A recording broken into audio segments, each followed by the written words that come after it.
Mal-aħbar li Clifton Grima nħatar Ministru tal-Edukazzjoni u l-Isport ġew reazzjonijiet pożittivi għad-deċiżjoni għaqlija li l-isport u l-edukazzjoni jingħaqdu id fit f'Ministeru wieħed. Dan għaliex l-isport mhux biss arma li bija nelbu id-diffikultajiet ta' saħħa fiżika, iżda għandu jkun parti integrali minn ħajjitna u l-edukazzjoni hija ċ-ċavetta li tiftaħ l-għarfien dwar l-importanza tiegħu.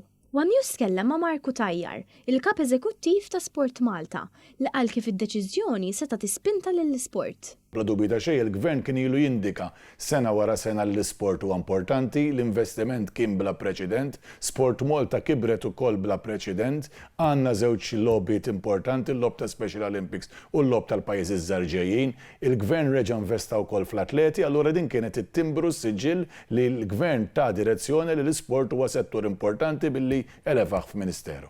Cutajar kompla jgħid kif din id-deċiżjoni turi sens ta' kontinwità. Bla dubju ta' xejn dik kienet naħseb għażla ideali għaliex għax kemm Clifton Grima kien ġa ħadem fis-settur edukattiv fi żmien u kemm Clifton Grima kien segretarju parlamentari fl-isport. Ir-relazzjoni li bnejna bejn Clifton Grima u SportMalta hija relazzjoni eċċellenti. Ħafna relazzjoni li tħalli ħafna frott u wara kollox f'daw ix-xhur li ġejjin għandna l-importanza tal-kontinwità.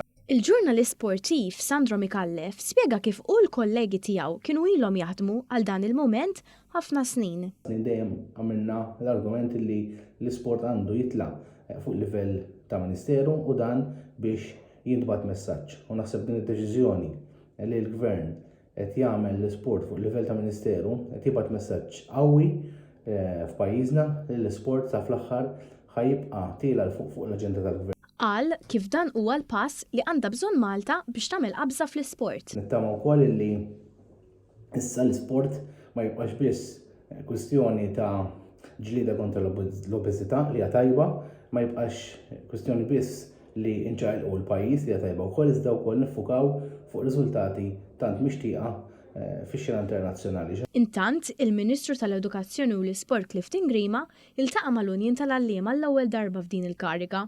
L-MUT esprimiet ir-rieda tagħha biex taħdem mal-Ministru l-ġdid għall benefiċċju tal-edukaturi u l-istudenti.